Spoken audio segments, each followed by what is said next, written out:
Hello, everyone. SSC Canada wants to welcome all of you to this webinar on the second public consultation of the Canadian Draft Forest Management Standard, applicable to small-scale, low-intensity, and community forests. My name is Elaine Marchand. I am the Regional Manager for SSC Canada. I am overlooking the development of this project. With me today, I have Dominique Lessard, who is working with us on this project, and he will be the main presenter during this webinar. So, Dominique, I let you to continue.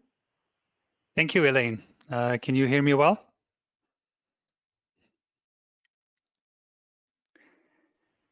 Elaine, you hear me well? Yeah, I can hear you. So. Okay, great. So thank you, everyone, for being here. My name is Dominique Lessard, and as Elaine said, I'm helping FSC Canada on this project for developing the small-scale, low-intensity, and community forest standard. So I think most of you are currently muted. That's to avoid any feedback noise. The webinar will last approximately half an hour, and then we have planned a question and answer session at the end for another 20 minutes, half an hour. So I will ask you to keep your question for the end. You can also use the chat box, the question tool there, and at the end of the session, we will unmute everyone and let you ask your question.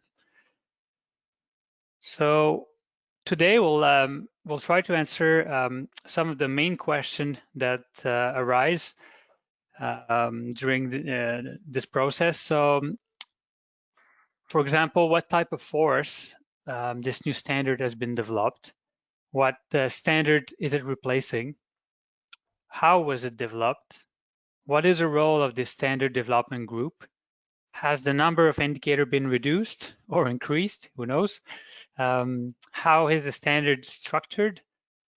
What are the key definitions? What are the key changes? And finally, we'll explain to you how you can provide your comment. If you have any other question, as I said, Elaine will remain on the call with me, and we'll try to answer as best as we can after my quick presentation.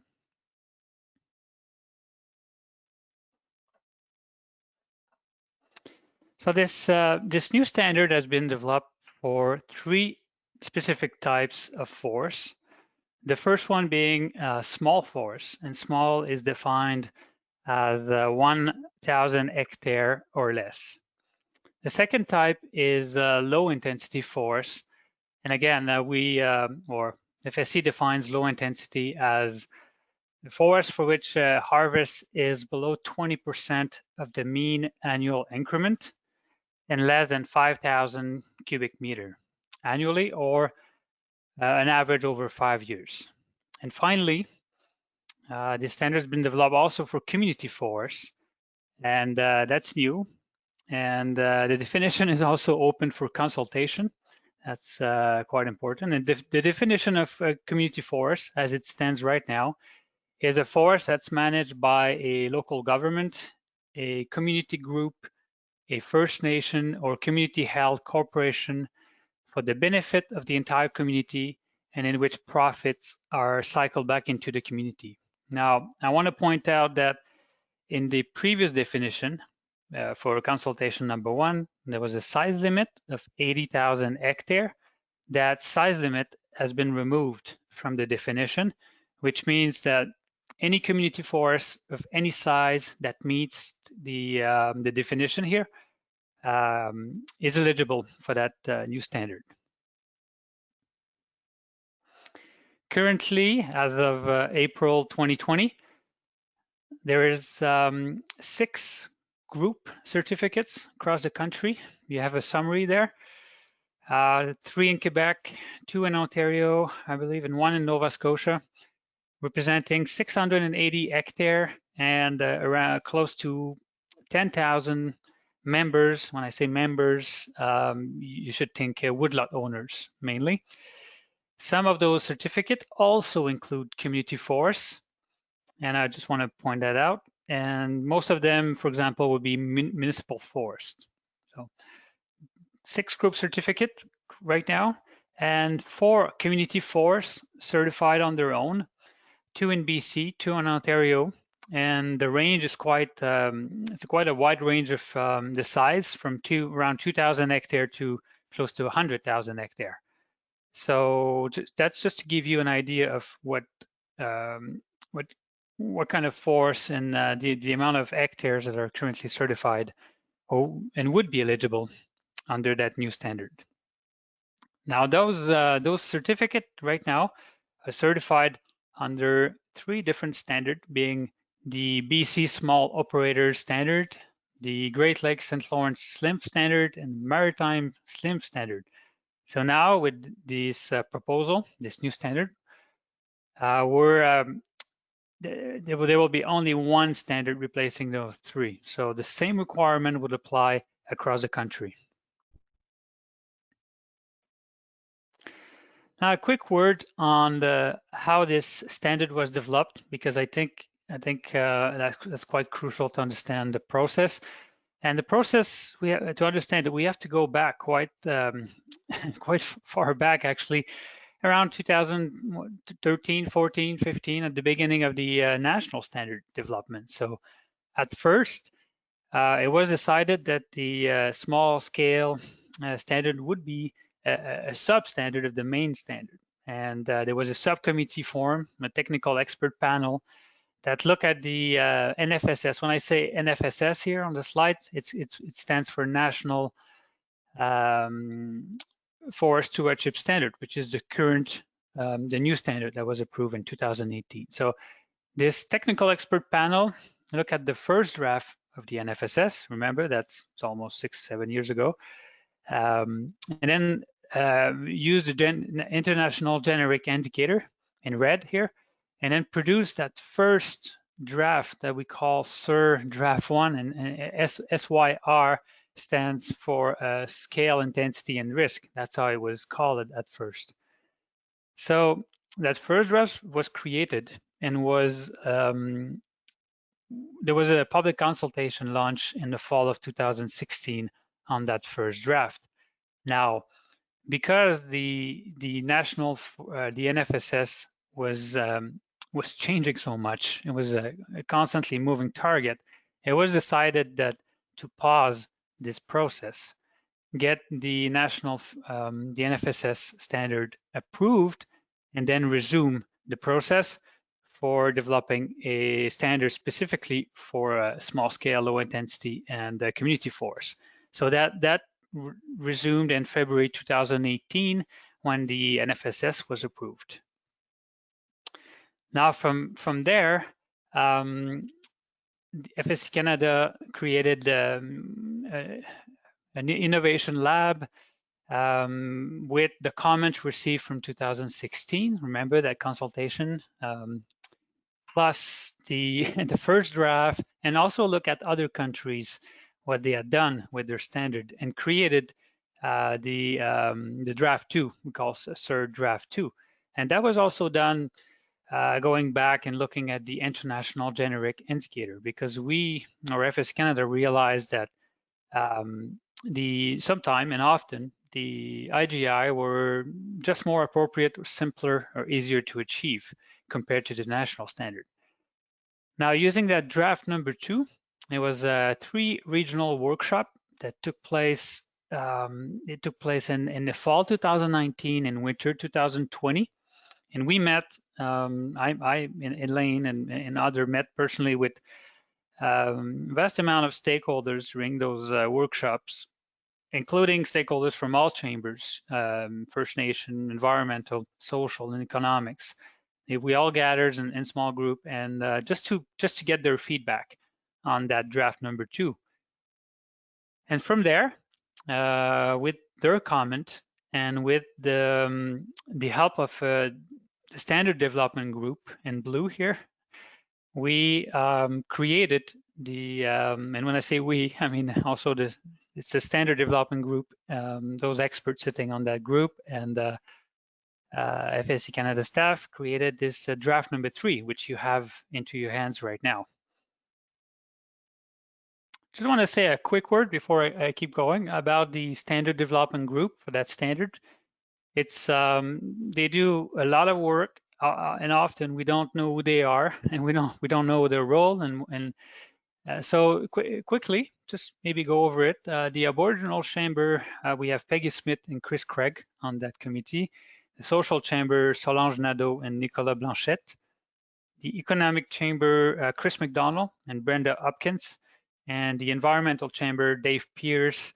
And also there's a vacant seat. So if you're interested, if you think you fit the definition of environmental chamber, please contact us. We are actively looking for a representative on that committee. Now, what's sorry, I will just make a little comment on that vacancy. Just it's an obligation to have ways to seats filled for the SDG, and it's officially, the seat is officially vacant. So we're still, as Dominic said, we are looking for somebody, but we had the previous member of the SDG that is still doing an interim on that, and he had a look on what was decided within the SDG.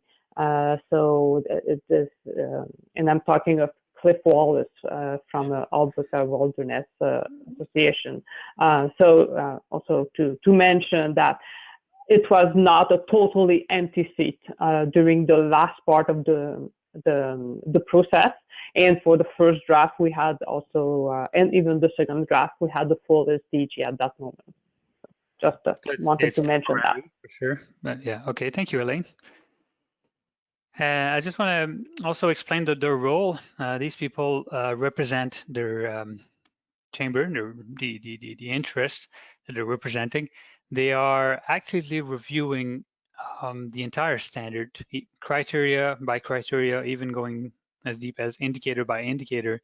They are making suggestions to improve it, and at the end, they have to approve the standard, and they did approve this draft 3 standard standard that you have into your hands right now. So what's next, you may be asking. So we're right here on the right side here, public consultation, 60 days from June to July 2020. At the same time, there is a field test happening. So 3 current certificate holders have agreed to test either the full standard or part of it. And currently that's actually happening in June. And we'll basically receive feedback from the field test, receive feedback from the public consultation. And with the help of the standard development group, again, we will draft the final draft, which is draft number 4. That draft number 4 will be submitted to the standard development group for approval, and also to FSC Canada Board of Directors. Once this is approved, we'll be submitting to FSC International. I say first submission because in general, normally there's 2 outcomes. They can either approve it right away, or they can approve it under certain conditions. And those conditions are normally that we change or update or modified some indicators. So from there, we don't know how long or how it's going to go, but we're quite optimistic. And we're aiming for a fully approved standard in 2021.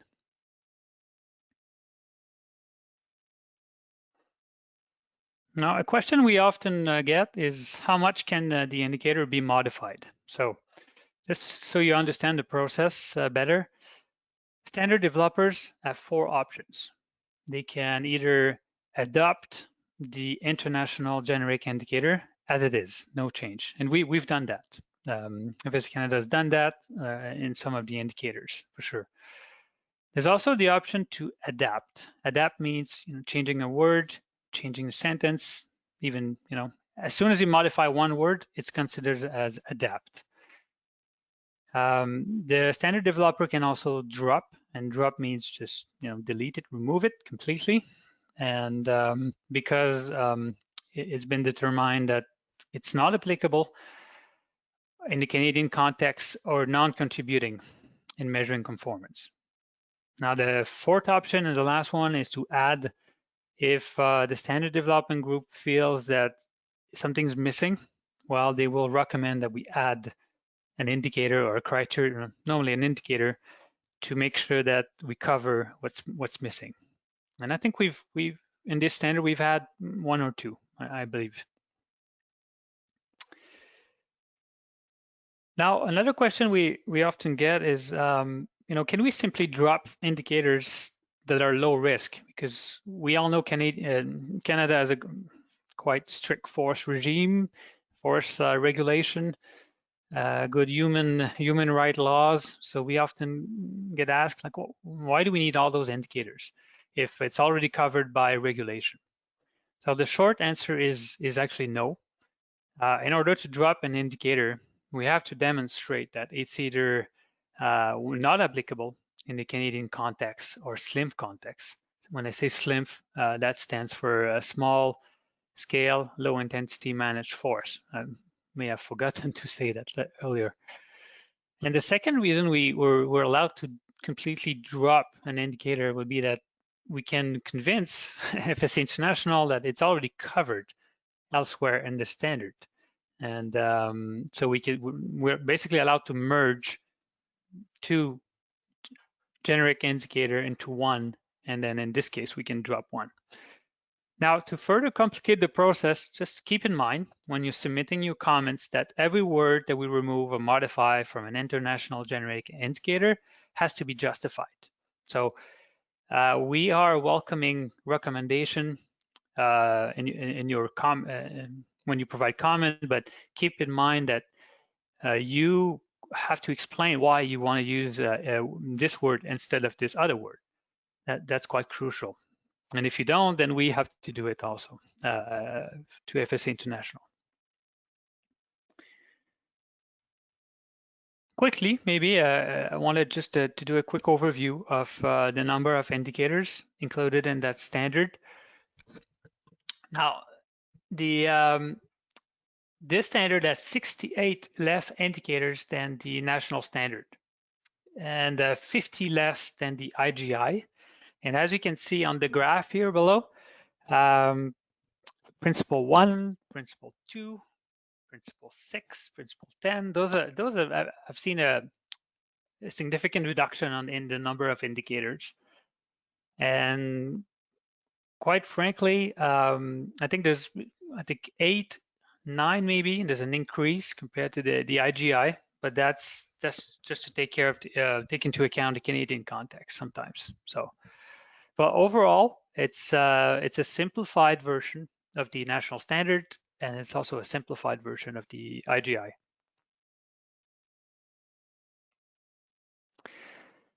Now, throughout the standard, you'll notice that you have green and red saying applicable to SLIMF. And SLIMF again stands for small scale, low intensity, and managed force. And whenever it's the standard only applied to SLIMF, we're specifying it in green. And whenever the requirement is only applicable to community force, we're specifying it in red. Now, when it's not specified, there's no mention, then that means it's applicable to both. And that's a real example I just copy and paste from 163 and 164. So as you can see, 163, two different requirements for two different type of force, and 164 applies to any type of, all types of force. Now, you may be asking, what if a community force meet the requirement for SLIMF, for most likely low intensity? So if a community forest meets the requirement for either SLIMF, which would be below 1,000 hectare, or low intensity, which means reduced harvest level, then for sure the community forest can simply becomes a SLIMF and can simply apply the easiest requirement then. Now quickly, just want to point out some key definition that are quite crucial at understanding the standard. I think we have two. The first one being the organization. This word appears probably 150 times. I'm not sure how many, but it's everywhere in the standards, and it brings some kind of confusion. So I just want to point out the meaning of it. And even though the organization is the entity holding or applying for certification, in the context of single certification, not group, just single, like just one, let's say, large forest, the organization may be like the forest owner, the forest manager, or both. It can be basically, when we say the organization, it's not only the entity, the legal entity holding certification, but because sometimes that entity is an empty shell with no employee, with no one in it. So it's really the forest owner, forest manager. Now, for group certification, when we say the organization, it refers to all parties involved in forest management activities within the FMU, and not only to the group entity. Again, sometimes that group entity is an empty shell, an empty company, or an empty NGO holding the certificate. So it's the responsibility of the group entity to define clearly who's responsible for what. But when we say the organization, that means anyone doing work on the FMU. So resource manager, the forest owner, the contractor, like if everyone's basically involved, is included in the organization. The other word we wanted to point out is the other definition is workers. So workers is all employed, and really that word is key, all employed person, including men and women, obviously, including part-time, seasonal employees, from contractor, subcontractor, overlapping, forest license holder, anyone basically involved in forest management and forest operation in the forest. So in contrast, the forest owner may not be is obviously and sometimes not employed. That's his own forest. So when the requirement says workers should, that would exclude the owner himself who's not employed. That would also exclude his family members, any volunteers, or anyone that's not being paid for doing work on the woodlot.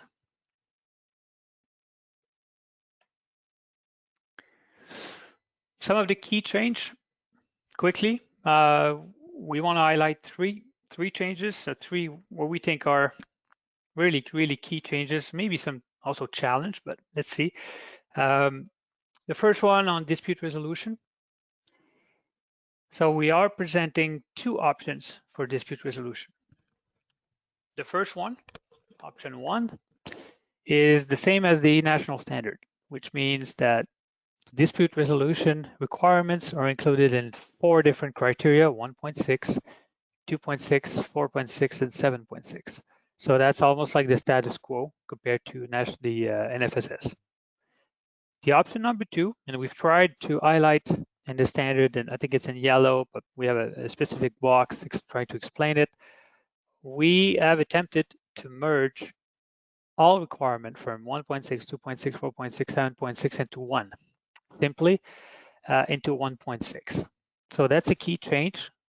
And we believe that, yes, we're making 1.6 maybe a little bit more complicated, but the result is that we're dealing with dispute resolution in one place in the standard, not in 4 different places. So we would like your input, your feedback on that, and there's a specific place in the comment form asking you specifically, like, which option do you prefer, and why, and what do you recommend? So the second change, or the second key change, is related to free, prior, and informed consent for SLIMF. Now, it's obtaining prior consent for each forest management activities on private land is not very practical. We've also heard from indigenous group that we've consulted that they've expressed their reluctance at handling thousands of requests per year. Remember, we have around 10,000 members or woodlot owners across the country that are certified. So if FPIC is required prior to each operations on those 10,000 woodlot, that doesn't really make sense. So a new FPIC approach has been developed by FSC Canada, and that's based on process approval instead of consent on each activity themselves. So read it carefully. You'll notice that it's the consent is given on the process that's jointly developed with First Nation community, instead of the consent being given case by case for the activity itself, or the FMP itself, let's say. I'm not saying more because the kind of feedback we want from you is it clear? Is it well explained? And by reading it, do you understand it? And if it's not, let us know, and we'll try to make it clear and better. So that's for the second one. Now the third one is related to conservation area network for SLIMP. That's 6.5.1, and so there's a minimum of 10% that must be set aside within the FMU. And when I say FMU, I mean the woodlot. Each woodlot is an FMU larger than 50 hectare or at the group level. So let me explain it a little bit better. We've tried to remove the 10%. We wanted to remove this requirement of 10%, but we've been told at the international level that without that 10% in there, it's not going to be approved. So we must live with the 10%.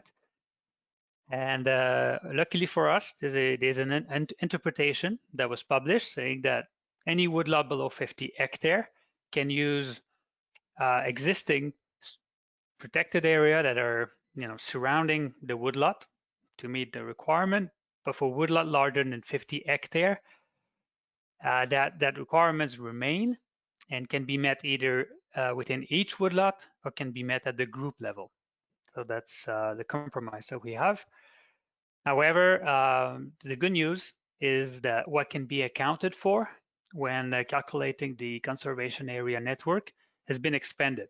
And what that means is before, or for the national standard, you can only count, mainly real legal protected area or candidate area. Now, for this standard, we wanted to make it more realistic, and what can be accounted for has been expanded, as I said. And for example, you can count riparian area, some habitat feature that can now be accounted for. So meeting the 10% doesn't mean setting aside 10% of protection forever. It's more anything you protect within the woodlot for protecting wildlife, things like that, so can count towards the 10%. And it doesn't have to be legal protection either. That's for SLIMP only. So those are the three changes, so three highlights that we want you to, we basically would like to have feedback on those three items for sure, if you're providing comments.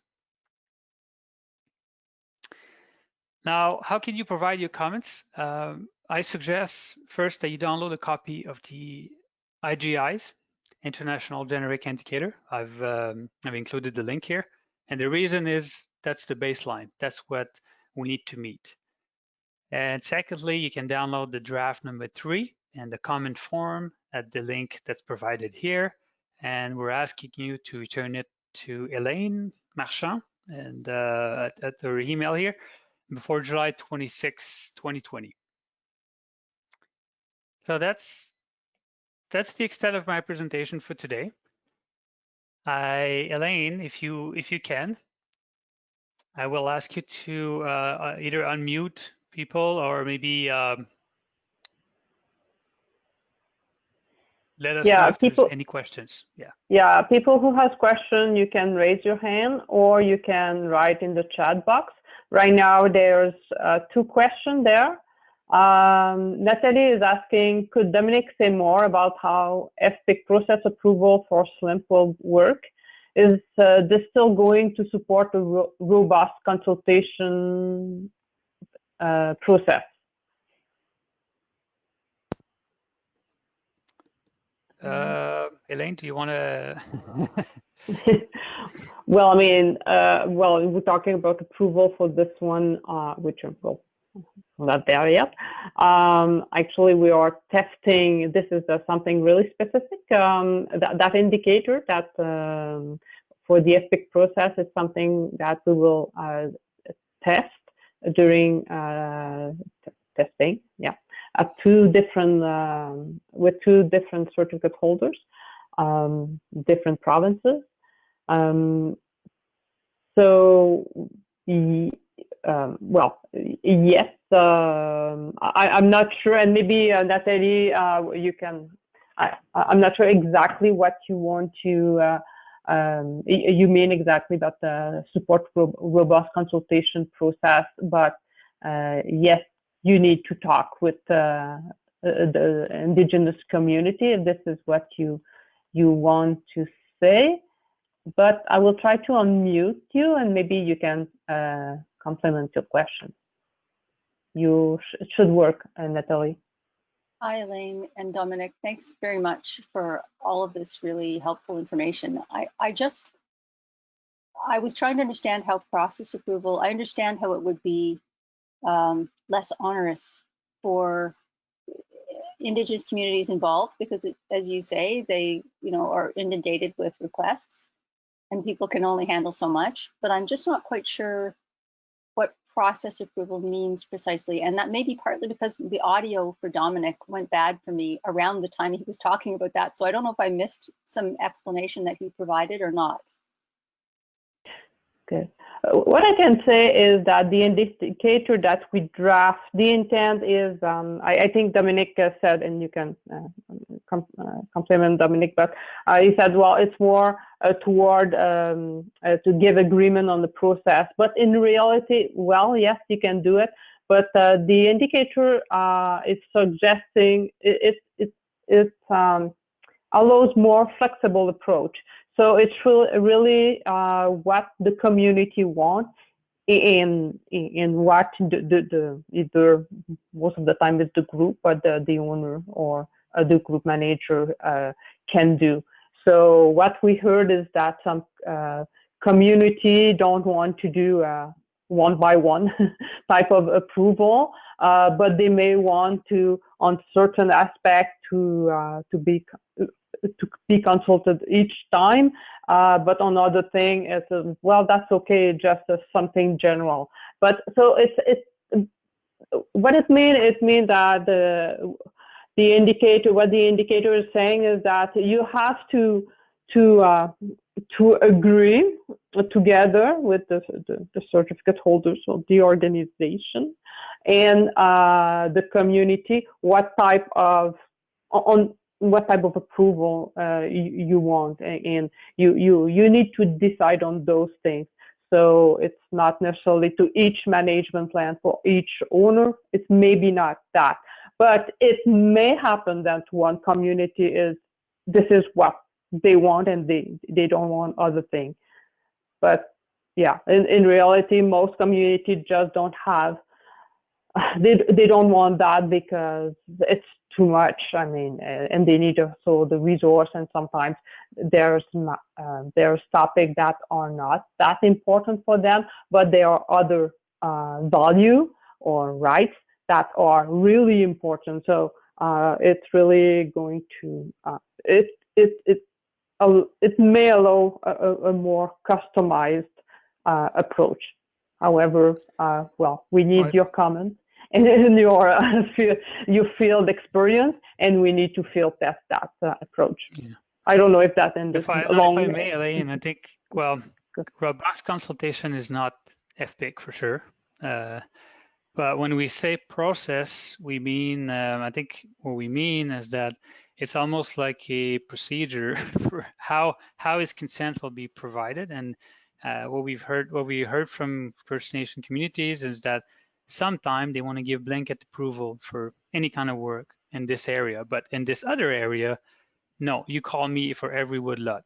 However, sometimes they'll say yeah, I give you my consent for any type of management activities. However, if you have big birch, or if you have black ash, or if you have on your woodlot, you call me and I will. Or and so these kinds of a mix between a consent, a general consent that needs to be renegotiated, let's say every year, and also a mix of no, I want to approve every one of the activities in a specific area or for a specific value.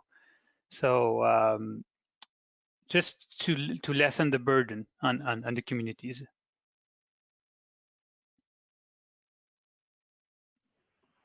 Other question? Okay, we have another question from Gregor. Can you explain how a community forest that is large enough meet the requirement of the national standard?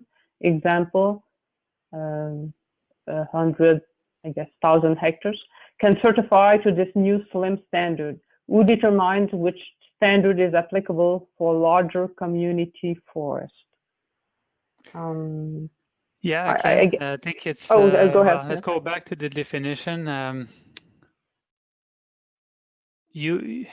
So have to be careful. The standard is more demanding for community forest than it is for SLIMF. So SLIMF is number 1 and 2 here. Community forest is 3.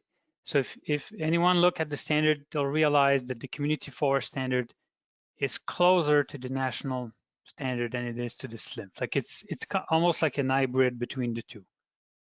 A community forest, and Gregor's a good question. So if they want, I believe if they want it qualified under the national standard, they could. Why not? And nothing prevent them from saying, I want to go straight to the national standard. Elaine, am I wrong? Or, I mean, it would be, I don't see any problem, but I mean, it's up to them. I mean, I guess it should be a bit easier to go to community forest, but they can. But so there's no size limit, and this is we just removed that size limit because there was no. That was put on the experience that at that time it was, I think we had 80,000 hectares, and that was a recommendation because some of the largest community forests were about that size. But now we see there are some bigger, larger ones. However, community forests most of the time have less capacity. So yeah, so we removed that, and as long as that, it's really the important thing is that the benefit, the forest benefit to the entire community, and it goes back to the community, whatever the size. But we're asking you, does it make sense, and what is the risk? So this is part of the consultation, and if you see something really a higher risk, considering, as Dominic said, that the requirement are still higher than the SLIM standard, I mean, we want to hear you. Anything else to add on that, Dominic? No, except that well, yeah, in a sense that if one reads the requirements, let's say for protected area, they'll notice that community forests are bound to meet this the exact same requirement than the national standard for protected area. They're also, so in many ways they are held to a higher standard than the SLIMF in that standard and in the draft 3 standard. So it's not like a community forest would only have to meet the SLIMF, unless they are below 1,000 hectares and harvest less than 20%. Then in that case, yeah, why not? They have a low intensity impact, low impact, so why not? Yeah. Okay, we have another question from Lacey. Does this mean that the full FPIC in the national standard applies to community forests? There's some differences. It's the principle 3 in For community forest, it has some differences, but is almost as in the NFSF, the full standard. Anything to add, Dominic? No, I think that's okay. It's a public forest, so there's an expectation that in public forest receive consent, FPIC, from First Nation community. Yeah. Well, and that's not Elaine and I who decides that, by the way. It's the Standard Development Group. That's their desire. But again, open for consultation for your comments. Jim is asking, once a standard is approved by FSC International, what will be the length of the phase-in period? Okay. Usually, the effective date of a standard, the general rule, the FSC rule, the effective date of a standard is 3 months after the approval date. Well, yeah, I should not say approval because FSC system is a bit weird, but the publication date. Okay, let's say it that way. So you have publication date. The effective date is 3 months after. With the NFSS, we saw a 6 month. It was a special derogation, so there's always possibilities for all kind of reason to have a bit longer, but usually it's 3 months. After 3 months, you have a 1 year transition time. I don't know if that answers your question. I don't see any more written. Oh, another one. Okay, yes, for Jen. Lacey is asking, can you give any indication of additional work by community forest that will be required to meet this new standard compared to the previous? It appears that there is a significant increase in administrative burden, and many of those forests have very small capacity.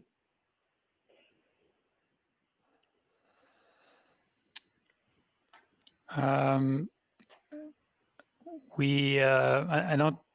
I guess it depends on the community. I don't think it's the goal of this webinar to do a side-by-side comparison or an impact assessment of the new standard versus the old one. We'll let that. We are testing that right now with 2 community forests. We're testing the impact in terms of resources, staff, time. So we're asking them what, for each indicator, they'll tell us what's the impact and what's the cost of implementing it. So we will receive feedback. Once we have that feedback, because you are better positioned to know that than we are, and we don't know. And there's also a wide range of community forests. As I said, some have 2,000 hectares and others have 100,000 hectares. So they have different capacity for sure, different type of resource. So we're testing with, I think we're testing with the mid-range, something like that. But we'll have a better idea. But no, I don't have like a document or something we can share to show the difference. And I agree. There's an increase in expectation and administrative requirements because the IGI is more demanding, for sure. I guess maybe also can say it may depend on the community forest. Now with that community forest definition, there are some community forests that will be eligible to that standard. As before, I know I have one example in mind where that community forest had to follow the boreal standard. So I guess for those people, that forest, it may be a bit easier to follow this one. But for maybe other smaller community forests, depending which one of the standards they were meeting at this point of time, yeah, there may be some there may be more requirements. But in general, of course, with the evolution of the standard, there's always a bit more requirement than before. That's the general trend. But exactly, sorry, Lacey, we cannot answer to that one.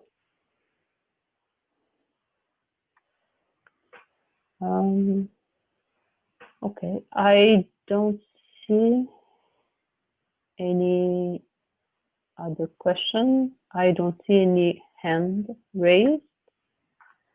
Gregor also asked if it was possible to get the PDF of the presentation. So the presentation will be sent to all participants after the call, or tomorrow. It could be. Just doing another scan. So any other question? I still don't see anything new. Another question. So I guess another question is coming from Jim, and maybe I can unmute you. Could be faster. Yeah. Okay, Jim, you are unmuted. Hello, Elaine. Can you hear me? Yes, I can. Okay, yeah, so my question is I just want some clarification around well, at least what I'm calling the phase-in period. So after it's been approved by the FSC International, and you mentioned that there's a 12-month period. What I would like to know within that 12-month period, my understanding is it doesn't mean that you have to be certified, have to be audited based on the new standard. You have to be audited after the end of that period. Is that correct? Yeah, I can answer, but that's correct, Jim. Let's make a scenario. Let's assume we get the standard approved in October 2021, which would be quite late, but that standard would become effective January 1st, 2022. And that's an ideal scenario because we're overlapping the transition period over the calendar year, which means that in 2022, by the end of the year 2022, December 31st, you would need to have been audited against the new standard. So it's the exact same rule, transition rule, as the national standard. But if you wish, you can you could be audited twice in that year.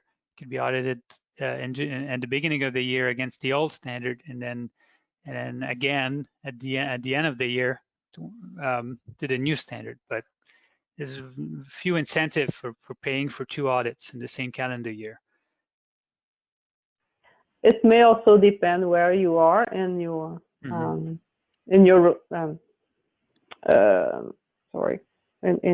the timing of your certificate. Are you in your first surveillance audit, or are you at the last surveillance audit? So it doesn't require you to have a full audit on the new standard, but it could be just for the surveillance audit that you're getting into those elements of the new standard. But each case has to be looked at where you are in that a 5-year period where you are at and yeah, that's also some kind of discussion that can be done with your CV. But within the end of that year, anyway, you need at least one audit with the new standard. Okay. Thank you. Okay, I had another Stephen asking, how do you measure profits under the community forest definition, and what it means by profit cycle back into the community? Does investment back into the forest qualify? Really good question.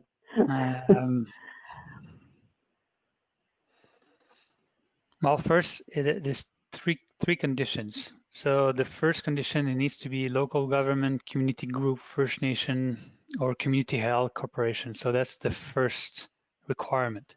And once you check that, we need to verify that the benefit, it's not just a small group of the First Nation community or that will benefit, because we see that sometimes. It's just like 5 individuals from a community or 5 individuals from a First Nation community that have a corporation, and then the benefit goes to those 5 individuals. That doesn't work. It needs to be, a corporation that's held by the community or by the band itself. Now, for profit, if 1 individual or 2 or 10 individual are pocketing the profit, that's not what I call circulating back into the community. I would see it as, if there is any profit, it has to go to either the local governments or an NGO or something like that. I'm not sure, but that's open for consultation, and it's exactly the kind of comment that we want to receive and the kind of question we want to receive, because if it's not clear from the get-go and we're opening the door for some kind of community forums that are not to meet to have access to that standard, then that's wrong. So please give us your feedback. All questions like that are welcome.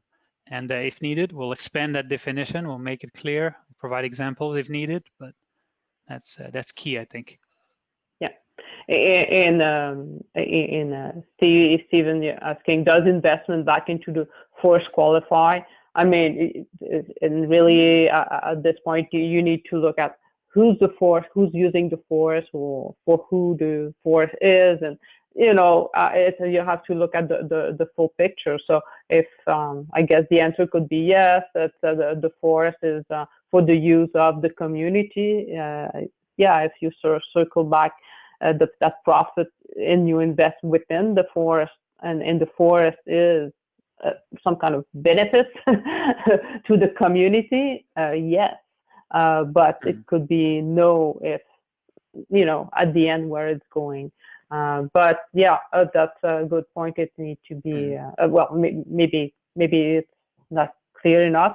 And this is what we're looking at, that you guys are also looking at making comments, but I mean, giving example for us to understand situation where we didn't think about, or where it could be a problem. Jim, you have another question. You are unmuted. Thanks, Elaine. It's more of a comment. I've started the review process because, as you know, we're part of the testing. And I'm just looking at 3.2.4, and that's with regards to FPIC, and specifically the difference between applicable to SLIMP and applicable to community forests. And under both, it almost has a sort of a stopgap mechanism that you put in there. In both cases, it says when free, prior, informed consent has not been obtained, best efforts is demonstrated to support culturally appropriate engagement process. So that seems to be, quite happy to see that, but it seems to be a little bit different than your response to Lacey's question, Elaine. Am I misunderstanding this? Because it certainly looks like appropriate engagement process is appropriate in both community and SLIMP. If you do not meet, or if you do not achieve free, prior, informed consent. Am I correct in assuming that? Okay, just let me.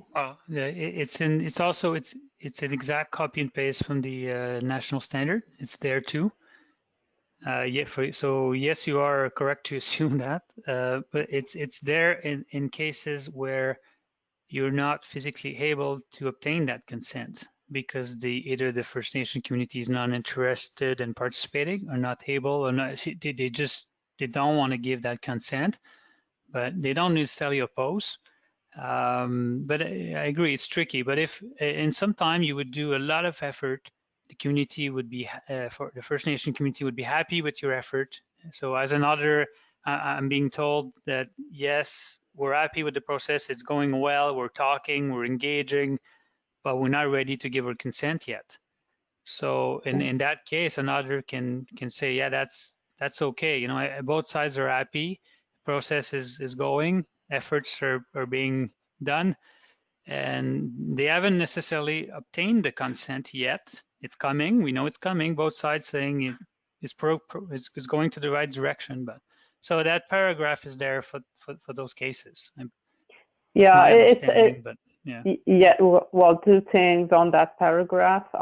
It's been a motion voted at the GA in 2017 in Vancouver to add that IGI to the well to the list of the IGI. So because recognizing that yes, this FPIC is a process. Well, FSC saying partly as a process, other thing, and it may take time. It's not a one-shot deal.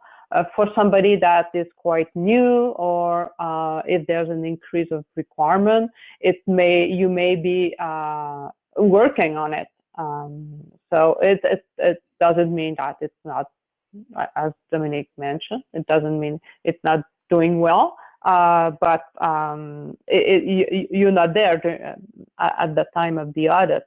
But that's why you see advancing good faith, intent reaching agreement, you know, all those little words, and you have the intent box also that you have to read carefully. But it means that you still, everybody have somehow need to be kind of okay that both parties need to be fine with the fact that the agreement is not reached yet. But of course, it's always, Okay, that type of wording is always tricky. I agree. Yeah, okay, I think that's good, because I think the reality is there's capacity issues on both sides of the equation. Also, capacity at the community forest, and capacity issues at the First Nations community. So I think that speaks to that. It also speaks to the current process that is quote unquote informal. So anyways, I just wanted clarification on that, and thank you for that. Okay, you're welcome. Okay, another question. Stephen, you mentioned that riparian areas and habitat feature could be accounted for SLIM, but not community forests. Why not community forests? So I guess this is something you said about the conservation area networking. You will probably have to ask that to the standard development group. Everything is a compromised, and just to get it, just to have the SDG accept that for SLIMF was quite a challenge. And their feeling is that a public forest should be able to put 10% aside. So that's their feeling. That's how they think. That's the compromise they came up with. And unfortunately, I'm not the one making decision. So it's that's what it is. Well, yeah, I will just take care though. Habitat feature for community forest, we said that representative sample area consider element as enduring feature, functional native ecosystem of forest connectivity, high conservation value. So depending, I mean, if some riparian could be some high conservation value, high conservation areas. So it's a bit, yeah, there was a recognition that usually on a larger forest, you may have more flexibility in terms of choices, you know, in terms of what you can put in the conservation area network.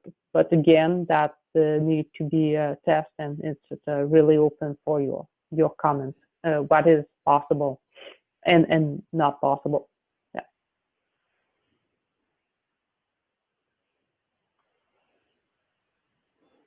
Just looking. Or maybe, Elaine, we should point out like a habitat feature can be a permanent nest or a winter deer habitat, or those kind of feature that on a woodlot would count towards meeting the 10% protected area. But I mean, there's nothing preventing the community forest from including that in the 10%, but that's going to become permanent protection and needs to be based on an analysis. And but as for the woodlot owner, I mean, just that 10% for a woodlot owner is big. I mean, it's significant. So we that's the compromise that the SDG came up with, allowing more, maybe I wouldn't say non-permanent feature, but things that were already like a riparian area. I mean, it's small. It normally wouldn't count as a protected area, but they recognize the value of it and say, yeah, why not? And also, but I invite you, Stephen, to give us examples and provide comments. I mean, the standard development group that's all they're asking for, comments, examples of and arguments why it shouldn't be the case for community forests. So we have to to remember that the national standard on larger forest has a really more strict definition of the conservation, what could be included in the conservation area network, which is basically a protected area, you know, full protection area. So this is what it has to count in the 10%. And also a recognition by the environmental chamber that there's maybe a lack of conservation in southern, I would say southern Ontario and Quebec, but in the country, and where most private woodlots are and a lot of community forests are. So they agree to have something more flexible than protected area, but they still wanted to ensure that we're still able to have some kind of conservation in the southern part of the country. So I said probably the approach of in the agreement within the SDG, but that was the proposal coming from the environmental chamber. So yeah, as we said, this is something again to see if it's possible, and but we're inviting you to read really carefully and all the definition that are in that indicator. So each term has a definition, so it may help to include more or less items.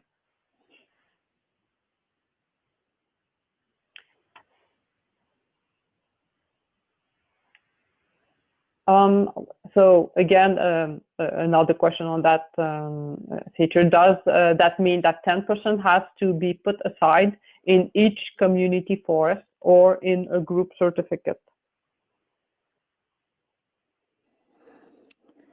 Well, there's many scenario here. There's a scenario, I don't want to go into detail, but some group certificate include community forests, so that becomes complicated. I don't want to go in detail, but there's a full interpretation from FSC International on what can group certificate do, and the interpretation says that yeah, the 10% can be met at the group level, which means you could have 30% in a community forest and some woodlots with none, or you can have so. That's what it means being met at the group level, but I would have to reread it to make sure that there's no size limit or anything like that. But that's quite clear in the interpretation that the 10% can be met at the group level. So, but it is always that case where you have a community forest within a group, then I would have to double check that. And I Yeah, I can do a think follow-up on that. yeah, I think this is would be a good thing, because here it's a group but with two different requirements. Yeah, and we need more a double check. That's maybe that's a flag. You can also mention again in the consultation. We are keeping the question here, and we'll try to do a follow-up, but don't hesitate to put it back. And I think just a sec. I lost you. I think, Jim, you want to say something on that? Go ahead. If I understood the question correctly, it's relative to the group, pardon me, relative to SLIMF, the 10% can be met at the group level. But as it stands right now, the 10% must be met at the community level. And so I think that's where it sits right now. If I can provide an example, in our group, 27% of our land base is conservation area identified, but in some cases, the community forests have less than 10%. So this will definitely be part of our comments. We exceeded almost threefold, but not necessarily at the community forest level, at the individual FMU, but definitely at the group level, and that has value. Anyways. No, that's a very good comment. Just put in writing, and we'll present it to the standard development group. We're as you can see, we're only messengers, Elaine and I. Yes. We're relaying the information from the SDG to you, and then back and forth. But that's a very good comment, and that's definitely an option. I'd like to give another comment too, and another point that could be raised by other community forests. That is that you may not have it at the community level, reaching 10%, but at the group level, you may cover all your ecozones, that's the case for us. So not only do we exceed 10%, we also have all the ecozones within our area covered off as well. So that's another argument for a more landscape view approach to conservation areas that I would like to see addressed. Yeah, I think those comments may help to improve. Yeah, because yeah, I have the standard in front of me, and anyway, it's not clear what you're doing, what with the community. Yeah. Okay, thank you. Yeah.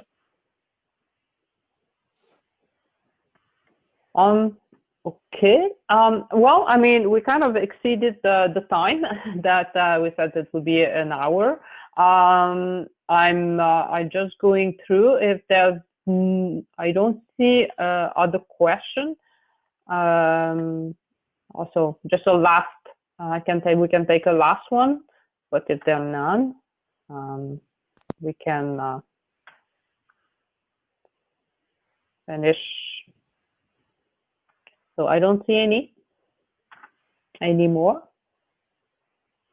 So thanks to all of you for your listening to us, and to thank you also for your question.